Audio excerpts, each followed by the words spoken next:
नमस्ते। Regional flavours में आपका स्वागत है।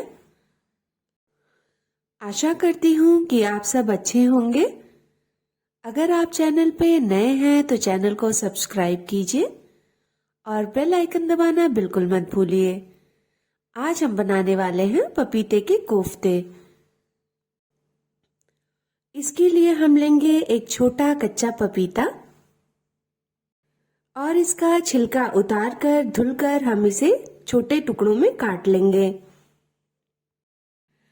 फिर इसे हम एक ग्रेटर की सहायता से घिस लेंगे। इसको घिसने के लिए मैंने छोटे ग्रेटर को इस्तेमाल किया है। छोटे ग्रेटर से घिसने से कोफ्ते अच्छे बनते हैं। ये देखिए, हमारा पपीता घिस चुका है। अब हम घिसे हुए पपीते को हाथ से दबाकर उसका पानी निकाल लेंगे और उसे एक गहरे बर्तन में ट्रांसफर कर लेंगे।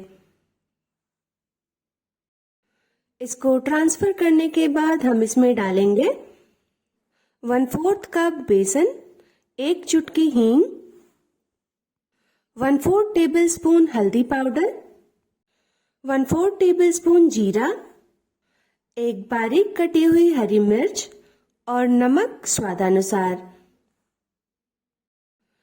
इन सबको हम आपस में अच्छी तरह से मिला लेंगे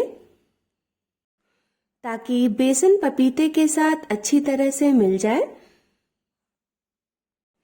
बेसन में बाइंडिंग प्रॉपर्टी होती है, इसलिए हम अपने पपीते को एक गोल आकार दे पाएंगे।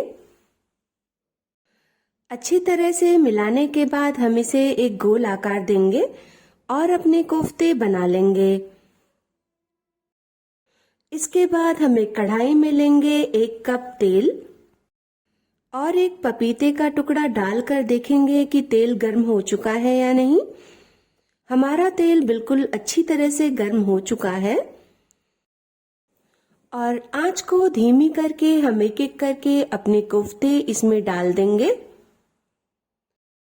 कोफ्ते बहुत ही सावधानी से डालें ताकि तेल के छींटे आपके ऊपर ना आए।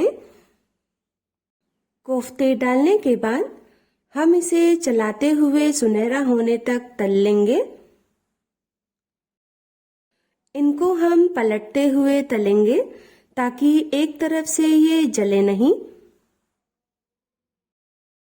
आप चाहें तो फ्लेम को मीडियम भी कर सकते हैं। जब ये हर तरफ से सुनहरे हो जाएं, तब हम इन्हें निकाल लेंगे। ये देखिए, हमारे कोफ्ते कितने अच्छे बने हैं। इनको एक एक करके हम निकाल लेंगे और एक प्लेट में ट्रांसफर कर लेंगे। फिर हम लेंगे 1.5 प्याज, 2 हरी मिर्च और 1/2 टेबलस्पून अदरक लहसुन का पेस्ट। इसको हम एक ग्राइंडिंग जार में ट्रांसफर कर लेंगे।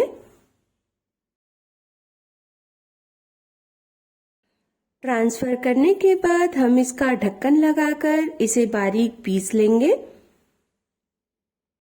ये देखिए, ये बिल्कुल पिस चुका है।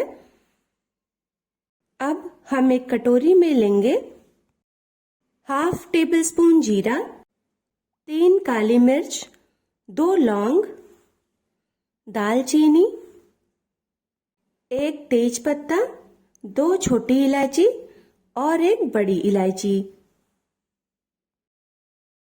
एक कढ़ाई में लेंगे 1/4 कप तेल और उसमें सारे खड़े मसाले डाल देंगे। फिर उसमें डालेंगे 1/4 टेबलस्पून हींग और इसमें डालेंगे आधी बारीक कटी हुई प्याज। प्याज को हम सुनहरा होने तक भुनेंगे।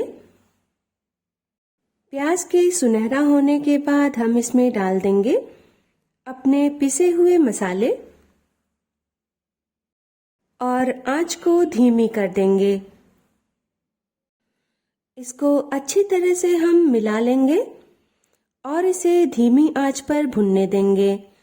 तब तक हम एक कटोरी में लेंगे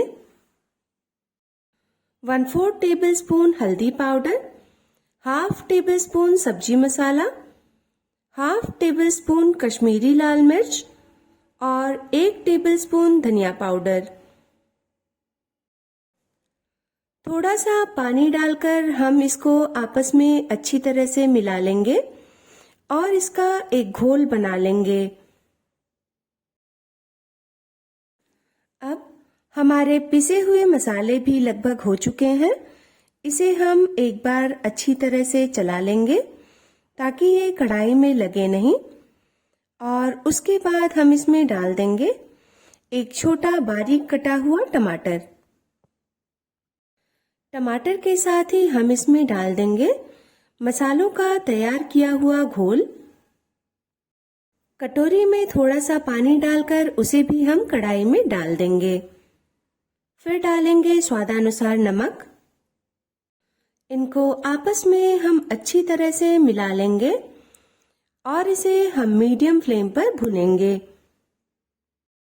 इनको हम तब तक भुनेंगे जब तक हमारे टमाटर गल नहीं जाते और हमारे मसाले किनारों पर तेल नहीं छोड़ देते या फिर ये कढ़ाई से बिल्कुल अलग नहीं होने लगते। इसको हम चलाते हुए भुनेंगे ताकि ये नीचे से जले नहीं।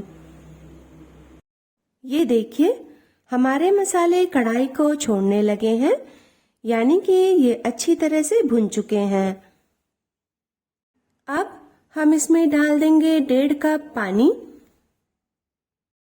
पानी डालने के बाद हम इसे एक बार अच्छी तरह से मिला लेंगे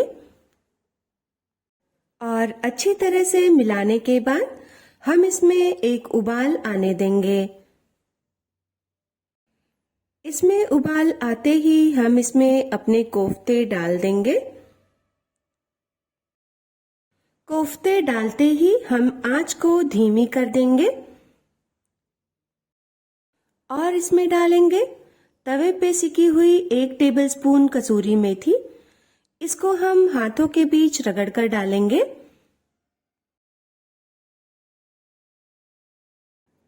इसे कढ़ाई में डालने के बाद हम इसे अच्छी तरह से ग्रेवी के साथ मिला लेंगे और इसे ढककर 5 मिनट के लिए पकाएंगे। ये देखिए हमारे स्वादिष्ट कोफ्ते बनकर बिल्कुल तैयार हैं। अगर वीडियो पसंद आए तो वीडियो को लाइक कीजिए, चैनल को सब्सक्राइब कीजिए और बेल आइकन दबाना बिल्कुल मत भूलिए ताकि फ्यूचर वीडियोस की नोटिफिकेशन आपको मिलती रहे। अपना और अपने परिवार का ध्यान रखिए। आपसे मिलते हैं हम अगली वीडियो में।